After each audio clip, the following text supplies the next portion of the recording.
Thank you, Nick, and thank you to the Melbourne Press Club for hosting me today. I'd also like to start by acknowledging the traditional owners of the land on which we meet, the Wairarung people of the Kulin Nation. Today I want to talk about the price Australians are being asked to pay by the latest tech revolution. We are arguably being asked to surrender our stories, our voice, our culture, our identity, and ultimately our Australianness. This struggle is all too familiar to those of us here today, because you have each gone through it at least once already. You have lived it, been disrupted, and at times been overwhelmed by it. I do call it the big steal. We all lived through the first big steal, when our ideas, work and creative content was hoovered up by the internet. And now there are those of us who expect to stand aside and let it happen all over again. We must not. Some will disagree with me and say that the era that is now unfolding is just structural change or an incremental digital disintermediation, a new normal. Believe me, it is not.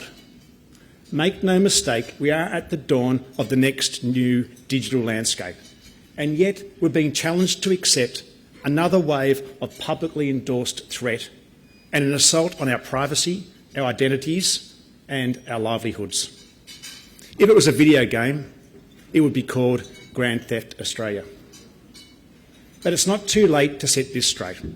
The coming weeks and months will be critical to get this right.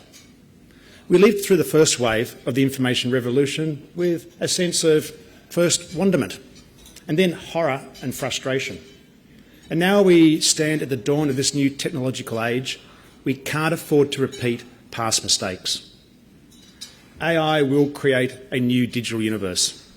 And at this moment, it provides the opportunity to learn from the lessons of the past and design a new relationship between technology and society that works in ethical and equitable ways. The companies shaping this transformation are a mix of established and startups. And this provides an opportunity to recast relationships and fight for more responsibility. This time, they must be more accountable. They must be more responsible. And they must work with us to ensure mutual benefit for both the industry and society more broadly. The big tech companies that shape our world grew to their extraordinary success by paying no money for inputting others' content and accepting no responsibility for their outputs. As the AI era unfolds, we have the opportunity to right this imbalance. In the US, News Corp continues to sign agreements with companies like OpenAI in fair commercial agreements. And at the same time, we're taking companies like Perplexity, who is freeloading our content, to court. News Corp's chief executive, Robert Thompson, describes this process as to woo and to sue. He said in August that creators of all kinds are conscious of both the responsibility and the opportunity at this historic inflection point in the age of AI. This new era must not enshrine the wild, wild web all over again. And it is vital that sovereign nations assert their right to decide how this technology plays out in their own societies. This is an issue that concerns all Australians. To explore why this new chapter in the information revolution has become an existential issue and why we in the media and government have to act now, it's worth casting an eye back to the past. Not to dwell on it, but to remind ourselves and to learn from it. There is no better place to address this topic than right here in Melbourne, because it was here in Melbourne that the earliest digital disruption took hold, the first ripples of the internet's first wave. Melbourne was, and still is, the global bellwether market. Here, world-leading digital businesses were born.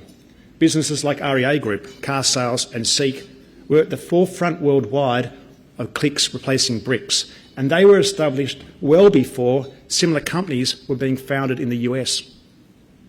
But for news media, the impact of those digital disruptors and the rise of the tech giants that now dominate the internet was profound. News media's classified rivers of gold dried up, when we willingly gave up our content to be ingested for free, partly due to the promise of global reach, but primarily because there didn't seem to be any other choice. The tech revolution's gold rush, its first big steal, was built on the free use of other people's quality and trusted work, and that should never have been allowed to happen.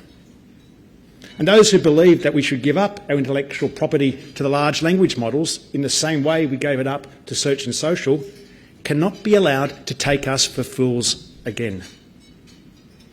We have seen the impact the big steal has had on our industry.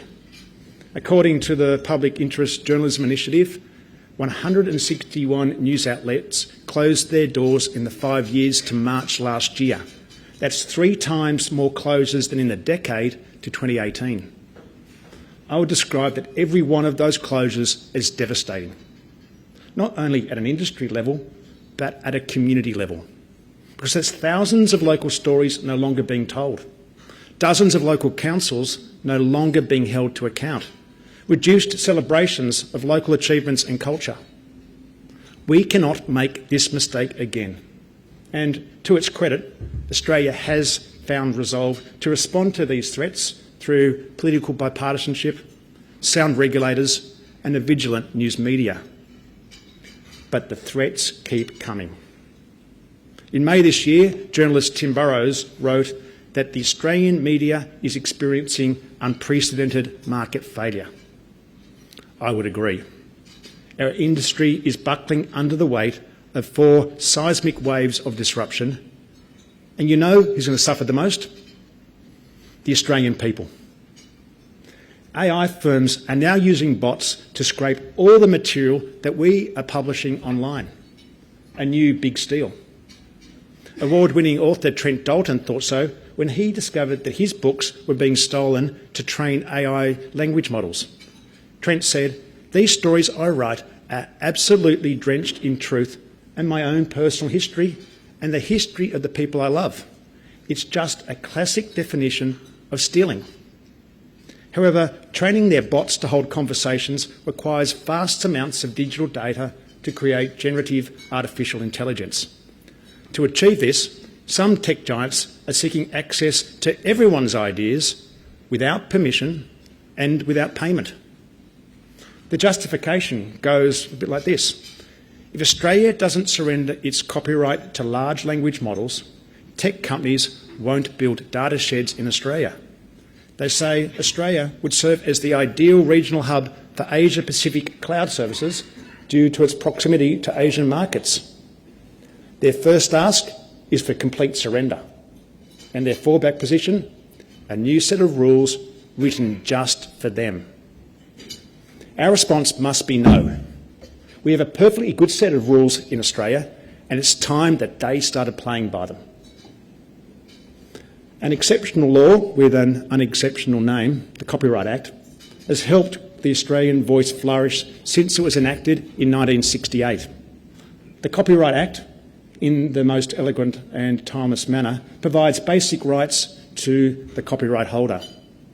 It provides the holder with the right to control, agree to terms, be paid and enforce breaches to their copyright.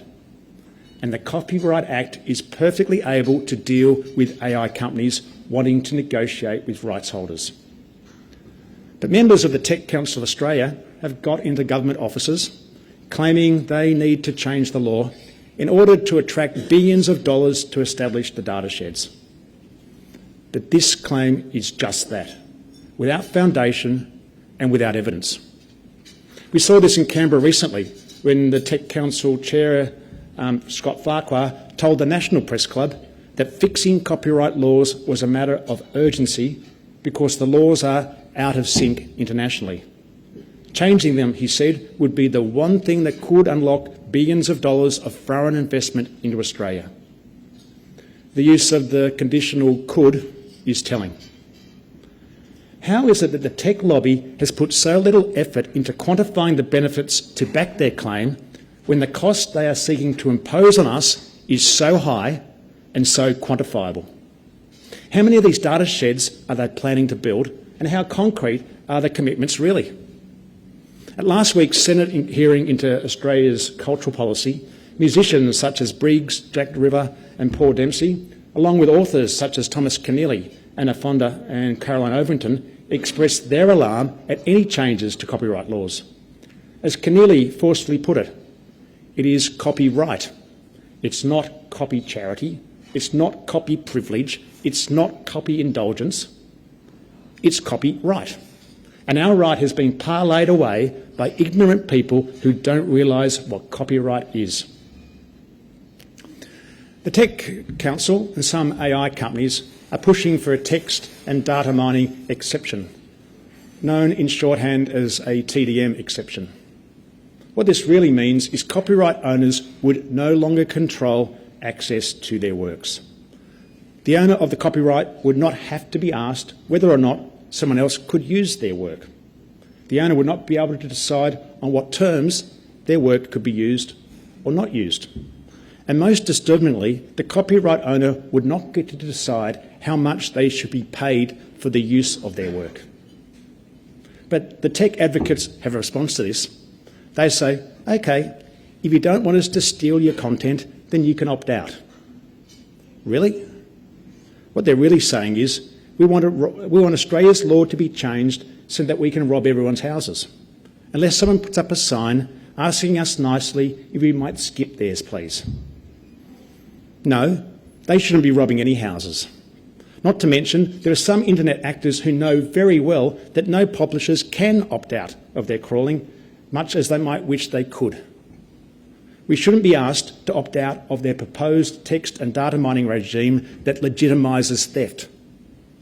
They should instead accept that our existing law includes them, and it's time they adhere to our laws.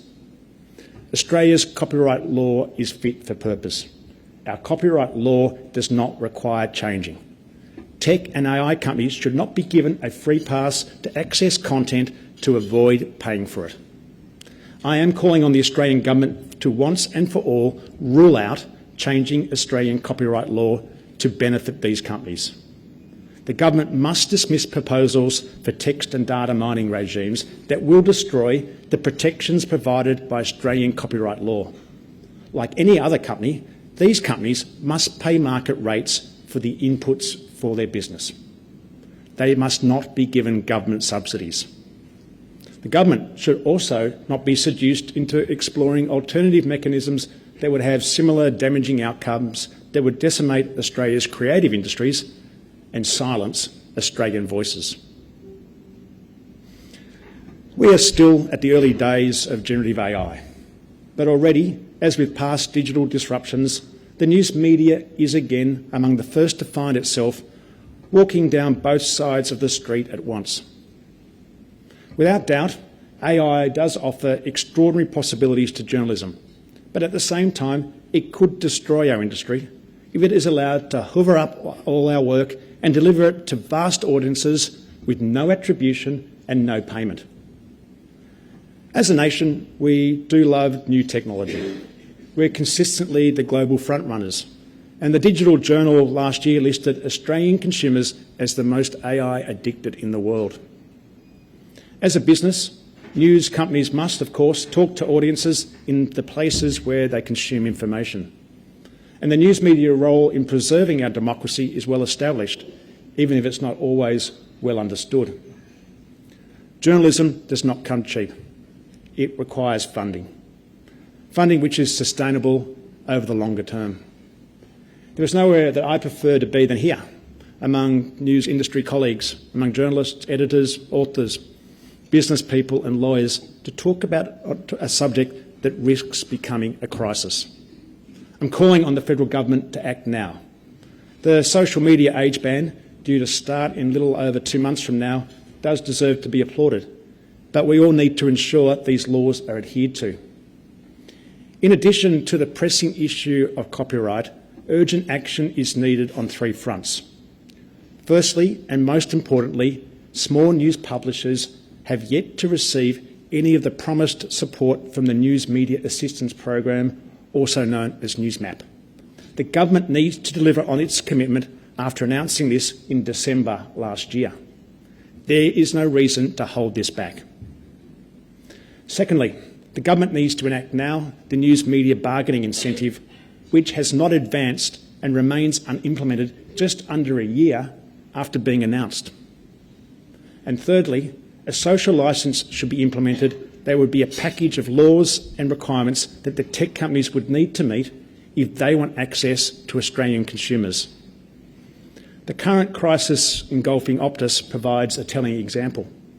Optus is, rightly, being held to public account and condemnation over the 000 failure that led to people losing their lives. But where is the same level of accountability being demanded of social media companies whose algorithms torment our children, prey on the elderly, and are responsible for the rise of self-harm and also loss of life? My own teenage children are subjected to graphic images of Charlie Kirk's assassination on high rotation on social media sites. We wouldn't do that. Our laws don't allow us to do that. So how can there be one set of rules for a company like Optus while the tech companies just refuse our rules? In my fight for a successful future for professional journalism, I'm not asking for handouts. I'm calling on the Australian government to ensure a level playing field for all, because journalism is vital to our communities.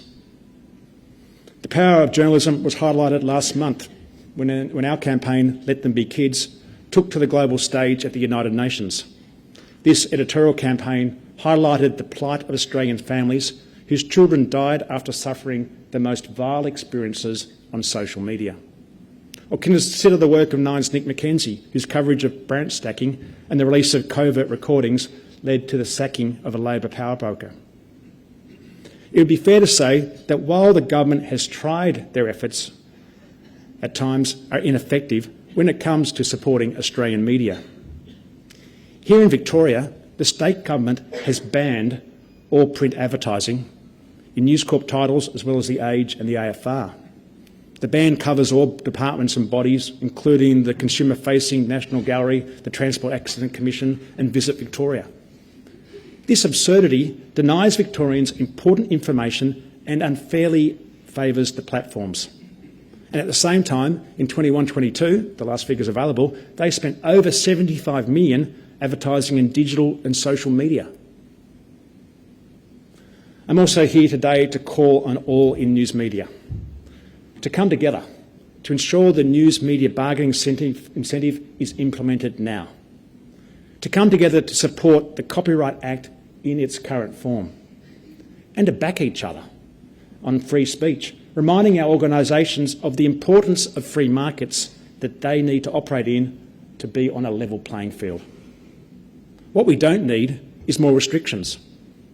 What we do need is to be enabled to do our jobs, for the role of journalism has never been more important. News companies are veterans of the digital age. Yet despite the vast changes, and vast they have been, news media's North Star remains constant: to represent the communities our audiences live and work in, to document the eddy of events, to tell the stories that matter, that further the public interest, to improve the communities and the lives of our audiences. The fact is, there's never been so much news reporting in this country by so many news outlets across the media landscape, all campaigning on causes that lead to better outcomes for us all. From the News Corp mastheads, including the Herald Sun, news.com.au and The Australian, I'd call out the recent Think Again campaign that is creating greater awareness about the blight of dementia. It encourages more services and more help for sufferers and their families afflicted by dementia's persistent challenges. So great was the interest generated. Medical Research Institute Neura's website experienced 100,000 inquiries on it the first day, 10 times more than they had ever seen. Yes, we are all better than ever at surfacing all manner of important issues to everyday Australians. Now we need to be better than ever at surfacing the issues important to the survival of our industry. And that success will lead to better outcomes for all Australians.